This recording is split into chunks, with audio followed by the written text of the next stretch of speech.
For more on this bill, let's bring in Brendan O'Connor, who is a Professor of US Politics and Foreign Relations, and he joins us now from Sydney. Brendan, welcome. Now, what are some of the biggest changes that we're going to see coming out of this bill? Well, I suppose the concern internationally will be for the debt that this will rack up. If you have tax cuts at the same time that you're spending more money on immigration enforcement, there's quite some significant cuts for poor people in this bill, food stamps, some of the Medicare stuff that you talked about, but that's not a huge amount of money. So this is going to increase foreign debt. The United States is also moving away in this bill from subsidizing renewable energy. So I suppose the kind of overall view I have of the bill is that it really doesn't take a very long-term view of politics. It rather takes a very short-term view of the people who maybe have funded the Republican Party really over the last 40 years. And there's a lot of similarities here with the 1981 tax cut bill brought in the Congress under the Reagan presidency, tax cuts under George W. Bush, and tax cuts in the first year of the first Trump administration. So this is really sort of standard Republican sort of policy, but maybe a little bigger and a little bolder, and certainly a kind of Trump-styled name compared to the previous bills. Is there anything there that people may be pleased with, such things as there was some stuff mentioned on tips, overtime, and even tax cuts for blue-collar workers? Those tip changes, I'm sure there are people working in restaurant industry, working in some of those service industries that will be of benefit. But the big tax relief from this comes for much more wealthy Americans.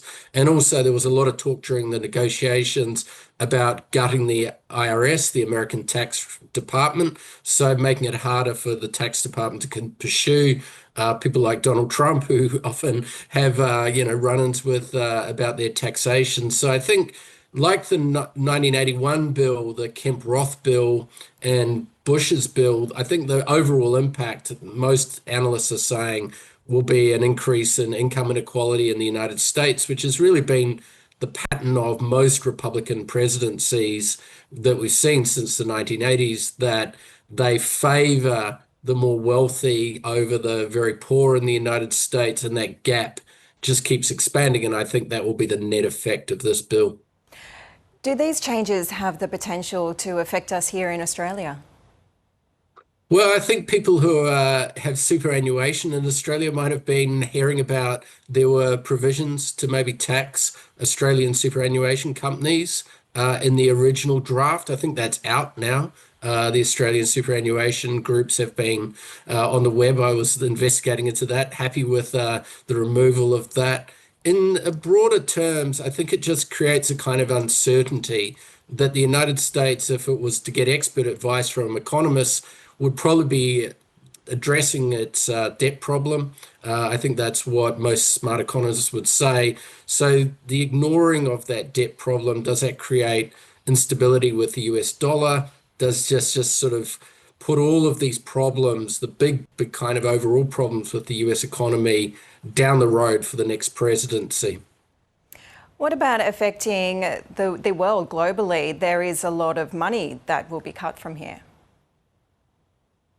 Well, I think, as we saw with Trump increasing tariffs just across the board, there was a bit of a sort of flight from the US in some ways. The stock market obviously was incredibly volatile, and then it became more expensive for the United States to raise money to service its debt. The complexities of the bond market, which I won't get into it, most of us struggle to get across, but the kind of short sort of summary of what was going on with those tariff increases and the global financial uncertainty was the US was just having to pay more for its debt, and its dollar was decreasing. Now, this bill may feed into that as well.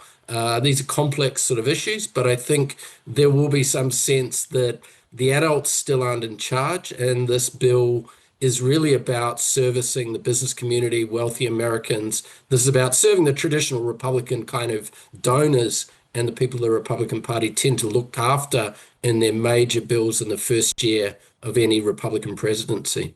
Okay, Professor Brendan O'Connor, thanks for joining us today. My pleasure.